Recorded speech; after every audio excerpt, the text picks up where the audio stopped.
Welcome दोस्तों, मैं मयूर sir स्वागत करता हूं आपका हमारे यूट्यूब चैनल मयूर इंस्टीट्यूट जोधपुर में।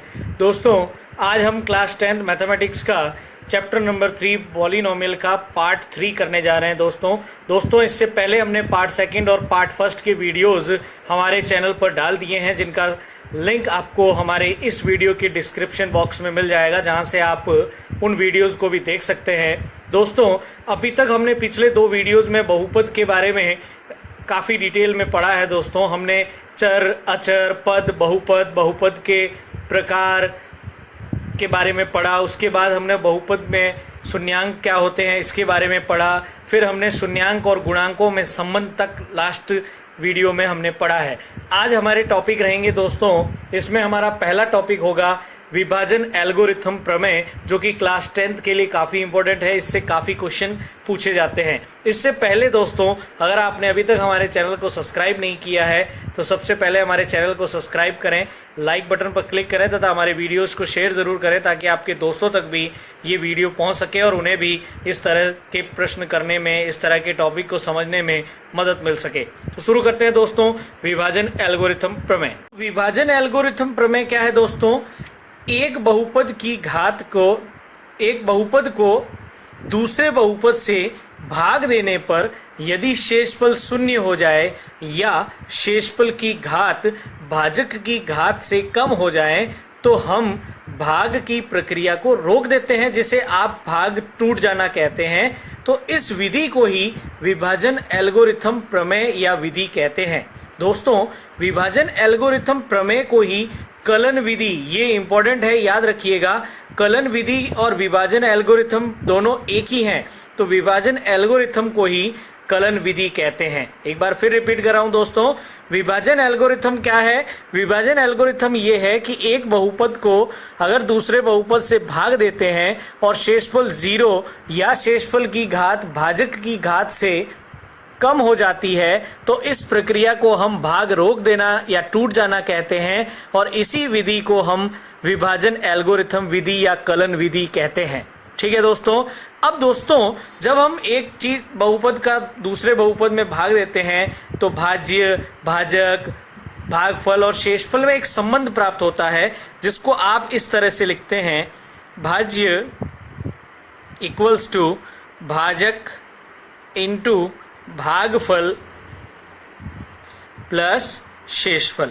जब हम कोई भी भाग देते हैं एक बहुपद का दूसरे बहुपद में तो हमें ये रिलेशन जरूर मिलता है, भाज्य इक्वल्स टू भाजक इंटू भागफल प्लस शेषफल। अब दोस्तों, अगर इसमें भाज्य, मान लीजिए भाज्य जो है वो हमारा f ऑफ x है दोस्तों, और भाजक जो है हमारा वो है g ऑफ x, भागफल हमारा है q ऑफ x और शेषफल हमारा है r ऑफ x। तो इसको हम कुछ इस तरह से लिखेंगे। इसे दोस्तों देखिए, तो हम इसे कुछ इस तरह से लिखेंगे, f of x equals to g of x plus into q of x plus r of x। यही होगा दोस्तों, भाज्य इक्वल्स टू भाजक इंटू भागफल प्लस शेषफल। अब विभाजन एल्गोरिथम प्रमेय में क्या होगा दोस्तों कि या तो r of x equals to 0 या r ऑफ x की घात, जो हमारा शेषफल है उसकी घात जो है वो छोटी होगी किससे? g ऑफ x यानी भाजक की घात से। तो ये थी हमारी विभाजन एल्गोरिथम प्रमेय, जिसमें हमें भाजक की घात हमेशा बड़ी नजर आएगी शेषफल की घात से। एक बहुपद का दूसरे बहुपद में भाग देंगे, शेषफल अगर 0 आ गया या शेषफल की घात कम आई भाजक की घात से, तो इस विधि से हम भाग को रोक देते हैं, और इसी विधि को हम विभाजन एल्गोरिथम प्रमेय कहते हैं। अब दोस्तों, हम अगला टॉपिक ले रहे हैं द्विघात समीकरण का मानक रूप। तो दोस्तों, अब हम आगे कर रहे हैं द्विघात समीकरण का मानक रूप। दोस्तों, द्विघात समीकरण का मानक रूप निकालने के लिए देखिए, हम एक मान लेते हैं कि ये एक हमारा बहुपद है ax² plus bx plus c। ये हमारा द्विघाती बहुपद है दोस्तों। और द्विघाती क्यों है? क्योंकि इसमें चर जो है x, उसकी अधिकतम घात कितनी है दोस्तों? 2। ये मैं पिछले वीडियो में आपको समझा चुका हूं, तो इसलिए ये क्या हो गया हमारा द्विघाती बहुपद। अब अगर मैं इस बहुपद के अंदर एक बराबर लगा के इक्वल टू 0 लगा दूंगा दोस्तों, तो ये मेरी एक द्विघात समीकरण बन जाएगी। तो बहुपद में अगर मैंने इक्वल टू में 0 लगा दिया है दोस्तों, तो ये मेरा एक द्विघात समीकरण बन गई। और ये द्विघात का मानक समीकरण होता है, इसको कुछ लोग व्यापक रूप कहते हैं, स्टैंडर्ड फॉर्म जिसको हम कहेंगे क्या होती है, ax² plus bx plus c equals to 0। यहाँ पे ये a, b और c क्या है दोस्तों? a हो गया x² का गुणांक, छोटा b हो गया x का गुणांक और c हो गई हमारी अचर संख्या। अब इसके बाद दोस्तों हम सीखते हैं श्रीधराचार्य सूत्र। दोस्तों द्विघात समीकरण में जब हम मूल निकालेंगे तो मूलों को निकालने के लिए कई बार क्या होता है कि अभाज्य गुणनखंड हो जाते हैं, लेकिन कभी कभी हमारे पास ऐसी द्विघात समीकरण आती है जिसके अभाज्य गुणनखंड करना संभव नहीं होता है।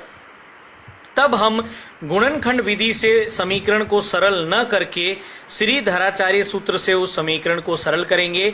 ये श्रीधराचार्य सूत्र क्या होता है? देखिए, अगर एक द्विघात समीकरण है ax² plus bx plus c equals to 0, तो द्विघात समीकरण से x बराबर कैसे निकलेगा? -b plus minus √b² minus 4ac upon 2a। यहाँ पे ये छोटा a क्या है दोस्तों? x² का गुणांक समीकरण में, b क्या है? x का गुणांक और c क्या हो गया?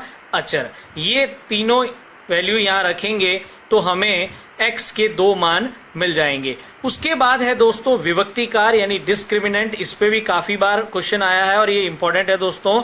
विभक्तिकार क्या है, ऐसा भी क्वेश्चन आपको पूछा जा सकता है। दोस्तों श्रीधराचार्य सूत्र में जो ये b² माइनस 4ac रूट में लिखा होता है, इसी को डिस्क्रिमिनेंट कहा जाता है। और ये डिस्क्रिमिनेंट एक समीकरण के मूलों की प्रकृति के लिए बहुत जरूरी होता है। दोस्तों विभक्तिकार यानी डिस्क्रिमिनेंट को d से, कैपिटल D से व्यक्त किया जाता है, और कैपिटल D क्या होता है? b² minus 4ac। जहां पे a, b और c क्या है दोस्तों? a हो गया x² का गुणांक, b हो गया bx का गुणांक और c हो गया अचर पद। दोस्तों ये विभक्तिकार और डिस्क्रिमिनेंट यही द्विघात समीकरण के मूलों की प्रकृति निर्धारित करते हैं। इसलिए हम अगला टॉपिक अब ले रहे हैं मूलों की प्रकृति, वो भी द्विघात समीकरण की। तो देखिए आगे, अब हम सीख रहे हैं दोस्तों मूलों की प्रकृति। तो देखिए मूलों की प्रकृति में हम द्विघात समीकरण की मूलों की प्रकृति देखते हैं, क्योंकि आपके कोर्स में यही है दोस्तों। यदि एक द्विघात समीकरण है ax² plus bx plus c, अगर ये एक हमारी द्विघात समीकरण है तो इसमें हमें द्विघात समीकरण में विभक्तिकार d यानी b² माइनस 4ac का मान निकालना होगा दोस्तों। जब हम मान निकालेंगे दोस्तों इसमें विभक्तिकार का, तो यदि देखिए मान अगर विभक्तिकार जो है b² माइनस 4ac अगर 0 से छोटा यानी कोई माइनस में संख्या आएगी, तो उस द्विघात समीकरण के मूल वास्तविक नहीं होंगे, काल्पनिक होंगे। ये याद रखना है। काल्पनिक मतलब माइनस में आएंगे या ऐसी संख्या आएगी जो आपने अभी तक नहीं पढ़ी है 10th स्टैंडर्ड तक, वो होंगे। कब? जब विभक्तिकार यानी डिस्क्रिमिनेंट माइनस में आएगा दोस्तों। फिर दूसरा है, अगर हमने विभक्तिकार b² माइनस 4ac का मान निकाला दोस्तों और वो 0 आया, तो उस समय हम कहेंगे कि इस समीकरण के मूल वास्तविक होंगे, लेकिन दोनों एक ही होंगे। अगर एक मान आएगा 2 तो दूसरा मान भी 2 ही होगा।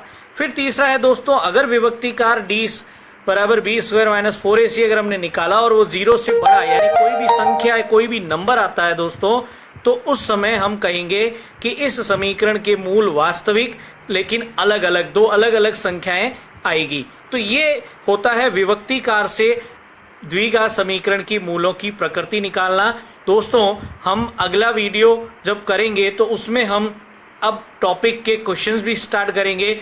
उम्मीद कर रहा हूं आपको जरूर समझ में आ रहा होगा। इससे पहले के 2 वीडियोस भी आप शुरुआत से देखेंगे तो आपको जरूर अच्छे से समझ में आएगा। हमें यूं ही सपोर्ट करते रहें और हमारे वीडियोस को लाइक और शेयर जरूर करें। Thank you very much.